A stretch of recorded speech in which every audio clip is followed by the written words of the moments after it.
afternoon, everybody. Appreciate everybody joining today's press conference with Auburn head coach Bryan Harsin. We'll let Coach make some opening comments, and then we'll take questions. Coach, whenever you're ready. Yeah, first thing, just a little recap from the last game. Not a whole lot to talk about other than the fact I thought the defense played very good. I thought special teams had a couple units that had some of their best performances in the game, and then offensively we were just poor in that last one. So we went back, looked at it on Sunday, and made the corrections. Went out there and hit a few of those things that we had to do physically on the field, and then moved on to Mississippi State. So that's what our focus is this week. We're on to Mississippi State, on to a good football team, Coach Leach and his offense, and things that they can do on that side of the ball we're preparing for with the air raid. And I think we all know what they're capable of doing, throwing the ball over the place. So they've shown that. Got good players on the offensive side. Quarterback Rogers making plays, completing 75% of his passes. That's great. So he's doing well. Polk, their wide receiver, has got 71 catches, 6 TDs. Both their running backs are very good. You know, they do run the ball. I think it's a little misleading. You talk about throwing it, they do run it, and they run it well. And both those guys are a big part of their pass game and make plays. So defensively, fourth in the SEC. This defense is very good. So they've shown that. They play with a 3 down, and they'll give you some different looks, but I think they do a very good job of preparing their defense to go play against the different styles of offenses in the SEC.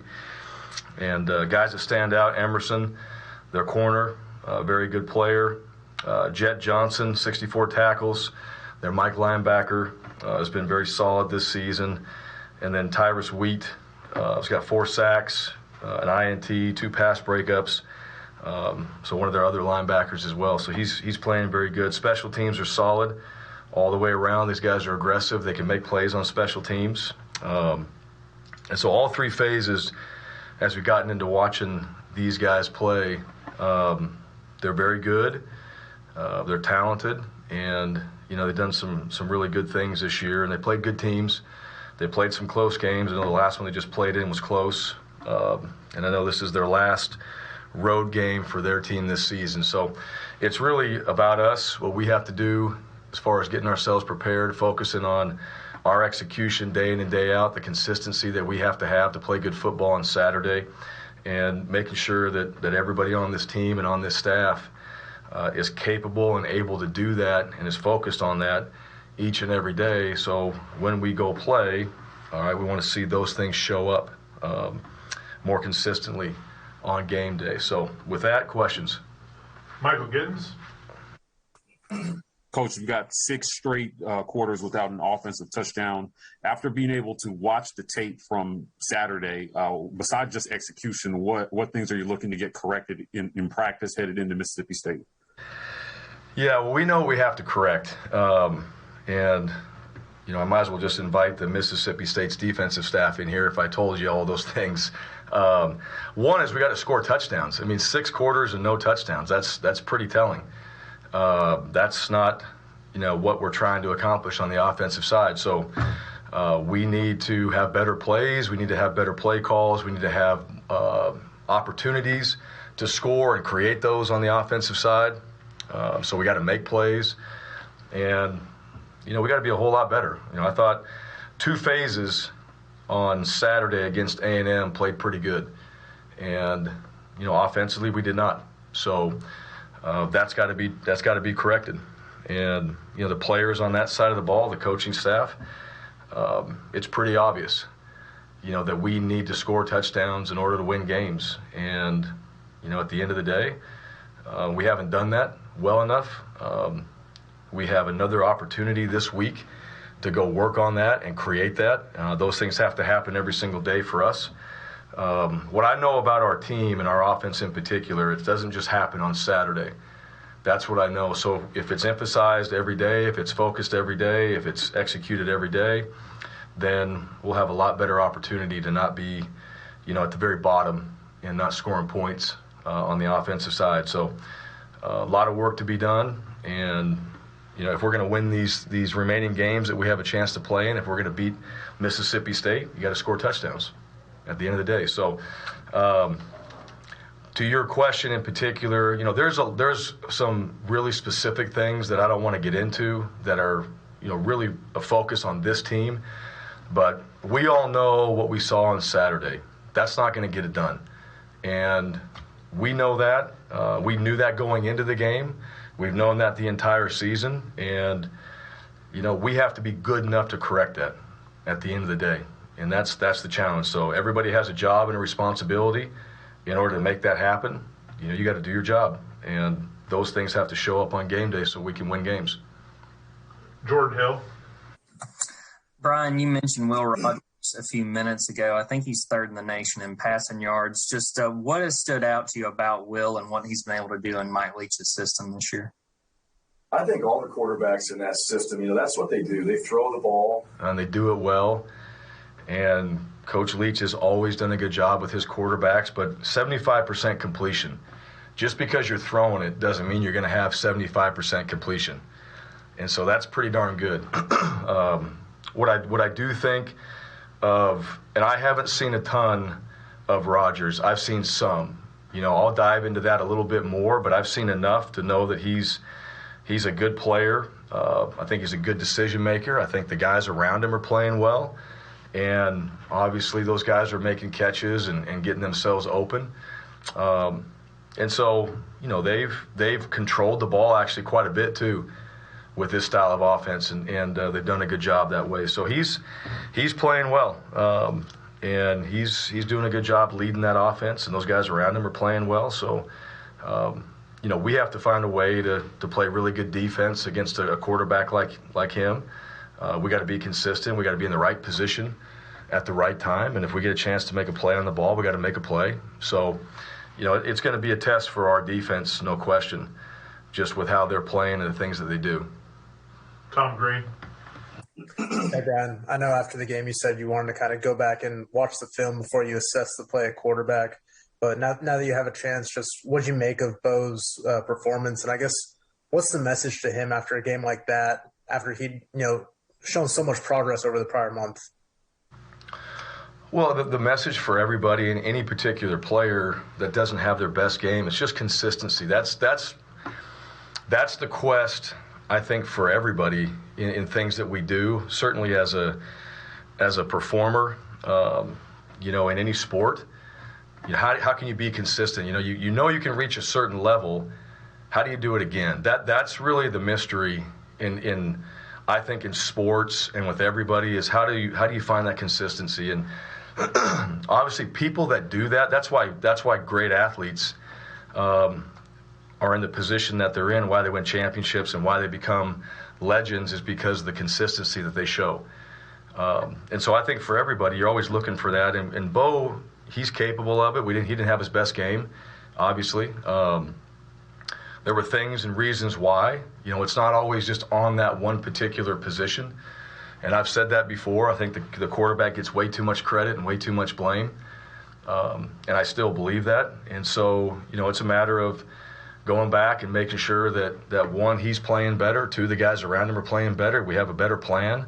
And we execute those things more consistently throughout the week of practice. So come game time, we're able to execute it when the game is going fast and you're playing against a good team, which A&M's a good team. I don't want to take anything away from who they are.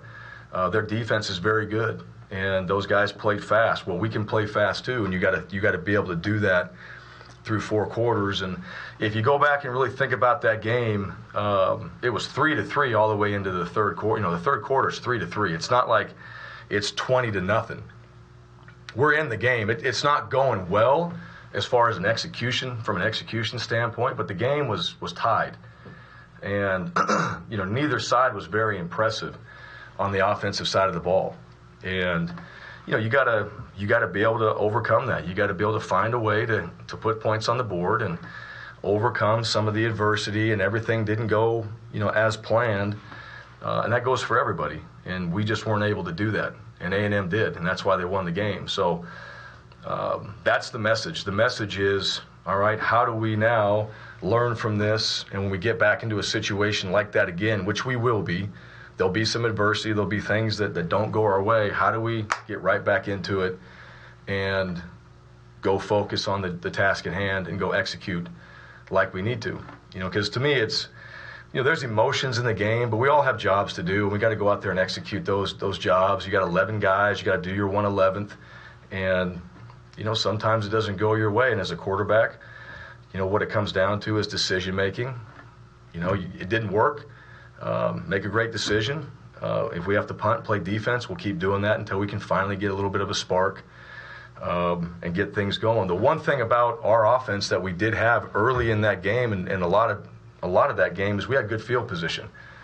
Our defense created really good field position for us. We were at midfield a lot in that game, and we didn't take advantage of it.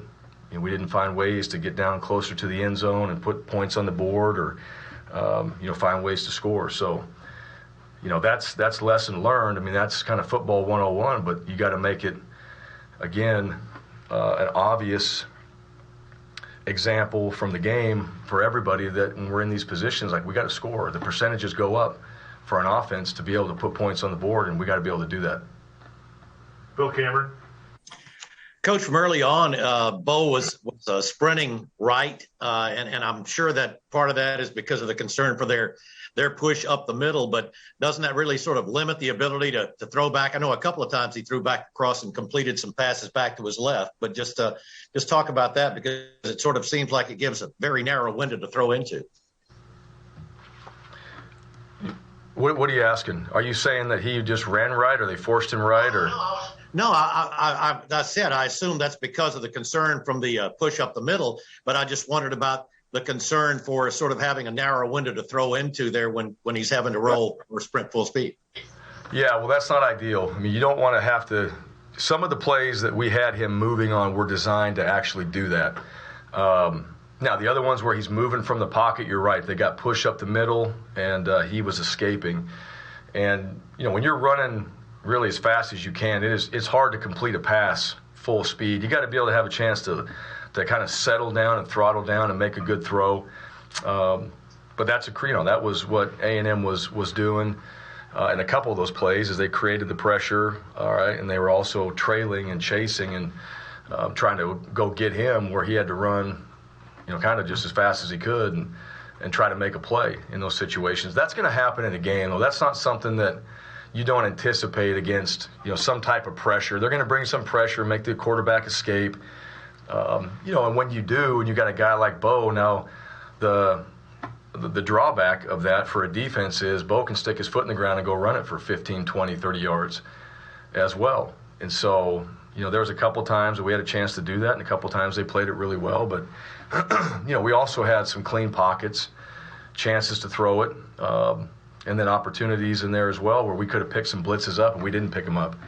And, that's the thing that's a little misleading for the quarterbacks, is when you get somebody right in your face and the O-line's supposed to slow them down, and it looks like, you're just running out of there. Well, the guys up front got to do their job too. And, there was enough of that. So, all the way around on the offensive side, it's not any one player in particular. It's everybody, execution, and the whole plan of just making sure that, we're going to be better at those things moving forward. Brian Matthews. Yes, Brian, just wanted to ask you about how Ladarius Tennyson performed stepping in for an injured teammate against Texas A&M. Yeah, Tennyson played hard. He did some really good things. He had the penalty on special teams that he shouldn't have hit the returner. We had a great field position. Other than that, he ran down, made a great play on kickoff. He and Sean Shivers, so two guys running down. We tackled their returner at the 10-yard line. Tennyson had a great play. They threw a little bob screen, a little bubble screen out to the right, and he goes right around the blockers, makes the tackle. So he did, in my opinion, he did some really good things.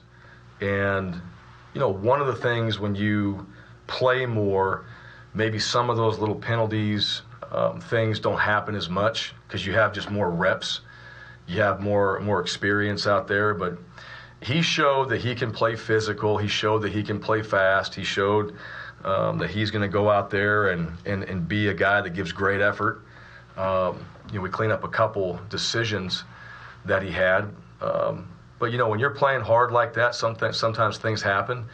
I'll take the relentless effort, from a guy out there playing fast, and he did a good job stepping up. Those guys with Zion out, that's a lot of reps, that's a lot of game time experience that we didn't have back there. And like I said before, neither defense gave up a touchdown. So our defense, you look at the score of the game, and our defense played well. We just didn't have all three phases playing together. But there were some good things that the defense did, and I thought we had a good plan, and I thought they had a few explosive plays. We got to eliminate that. But other than that, the defense, I thought, did some good things. Nebias Wilborn. Hey, Brian, how's it going today, man? Good. How are you? Man, I'm good, man. Blessed out of the favorite. I can't complain. Thanks for the time as always. All right, during the game, there was a point where Texas A&M had 2 pre-snap penalties. On TV, they mentioned that it's possible that Auburn could have been making sounds on defense. And after the game, Jimbo Fisher basically mentioned that it's possible that Auburn could have been simulating the snap count. Do you have any comment on from the stuff from CBS or the stuff from Jimbo? Yeah. And forgive me for having that. No, that's the first I've heard it. It just sounds like a court case. It's possible. No, I didn't hear that. I didn't. I don't think that's anything that our defense was out there trying to do. I don't even know if they know the snap count. If our guys are talking, they're talking to each other. And sometimes, I know on the first one watching it, I know their offense was pointing at our guys. Then they had one right again on the second play, back-to-back. I think it was their left tackle. And I think he moved and just put his head down. Usually when a guy on offense moves and just drops his head, it's on him. All right, you just know, and most of the time, offensive linemen, they don't really sell it very well. Like, if they made the mistake, they just acknowledge it. That's most of their nature. Just take it, accept it. They move the ball back. And but no, I mean, that was even the environment there for when their offense was on the field, there's a loud hum in that stadium. So that's the first I heard of that either way. But no, I don't think that's anything from our side. Jason, follow up. Okay. So would you say that's something you guys teach, and also is that just gamesmanship? Yeah, here's the thing. Being an offensive coach now, I don't think really there's a lot of defenses that teach that at all. I mean, that's something, everyone's like, oh, he clapped, he said the cadence, all that. I mean, there's been maybe 1 or 2 times in my whole career that somebody on the other side, and probably because the player just did it on his own, like through the game, just heard your cadence and said whatever. But I've been around coaches that are like, we're going to go out there and use their snap count for what we do. If guys do that, it doesn't last long. Officials are on that. I think the officials actually do a pretty good job. If you're a team that claps and the defense goes out there and claps and tries to draw you off sides or tries to use your verbal cadence in there, for the most part, the officials are pretty good about that. And I don't really ever see that being a big factor. So I think when that stuff happens, everybody just feels like that, but I don't think it actually goes on very often. Jason Caldwell. Ryan, you talked about, Texas A&M having explosive play. You guys did not have any of those on Saturday. Is that a kind of a combination of everything involved, quarterback, wide receiver, O-line? Was it kind of everything that went into that lack of explosive plays in the passing game? Yeah. Everything that went into that, exactly. We were not trying to not have explosive plays, and they had a lot more than we did. Now, like I said before, neither team scored, but they had explosive plays. We didn't, and we got to find ways to create those. I think every offense would say that, but it wasn't happening. And we stayed, like I said, we had good field position. We stayed kind of midfield, and you got to be able to get yourself in a position in the red zone to score. Explosive plays can help with that, but that doesn't have to just come off of a play call. That can come from players too, breaking a tackle, getting out in the open space. So I think when you see explosive plays, you see guys that are tackle breakers, and then you see guys that are explosive and get a one-on-one, and they win the one-on-one in that situation. That's where a lot of your explosive plays come from, and we did not have that. We didn't manufacture it, and it didn't come from really any of our players to make that happen. And those things have to happen. Those things have got to show up in games, and explosive plays are a big part of offense success. So you're trying to get them. Defenses are trying to eliminate them. Those things show up every game. Last question is from Philip Marshall. Bryan, I think your record right now is the best of any first-year coach in the Power Five. How difficult is it when you're putting a new scheme in, both sides of the ball, players you still haven't known for a year? What are the challenges to doing that, and especially at a time when maybe things go off track a little bit? Sure. I think every year, if you look at your team in a perfect world, you lose a quarter of your team and you bring in a quarter of your team. Right? That's kind of how it should work. Your seniors, if you had a perfect model, the seniors all leave, freshmen all come in, and your juniors become seniors and so on. So your team's always changing. And now with recruiting, the transfer portal, it's always going to be changing. So I think it's, one, we've been with our players long enough now for them and everybody to know what it is we're trying to accomplish. So that's one thing. And the challenge is doing the same things that work day after day, and the continuation of working to be successful. That becomes the challenge. And some of that, there's a little bit of boredom to some of that I think disciplined people and focused individuals understand that that's necessary to continue to keep working on the things that really make a difference in a game. And some guys, it's constant just, entertainment. And they can lose track and lose focus on certain things. So that's the difficulty there, is just who are the people that can sustain that level of focus day in and day out to improve. And, we should be able to do a better job of that. We play a different opponent every single week. It's a new challenge every single week, but the fundamentals, for the most part, stay the same. And that's really what we're working on right now. And that goes for staff. It goes for players. That's a mindset I think an individual has. That's a mentality that a team has. And new or not, we know what the goal is. We know the expectations every single week is to play, really good football and do things that we have talked about throughout the week, and have that show up on game day. So, everybody that's a part of this program right now, that new or not, how long we've been here or not, that should be understood.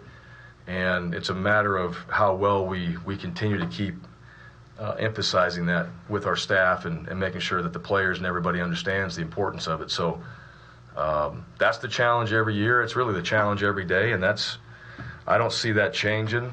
A year from now, 2 years from now, that's always going to be the challenge for everybody. I think that's a challenge for anybody not in football, but just, even their own lives and jobs and all that. You want to be great at something, there's a level of focus and discipline you have to have every single day, and focus on the things that matter in order to keep improving. And that's always going to be the challenge. Now, better people with the right mindset, you get the right people in here, that process becomes a little bit easier because they're already driven to do those things.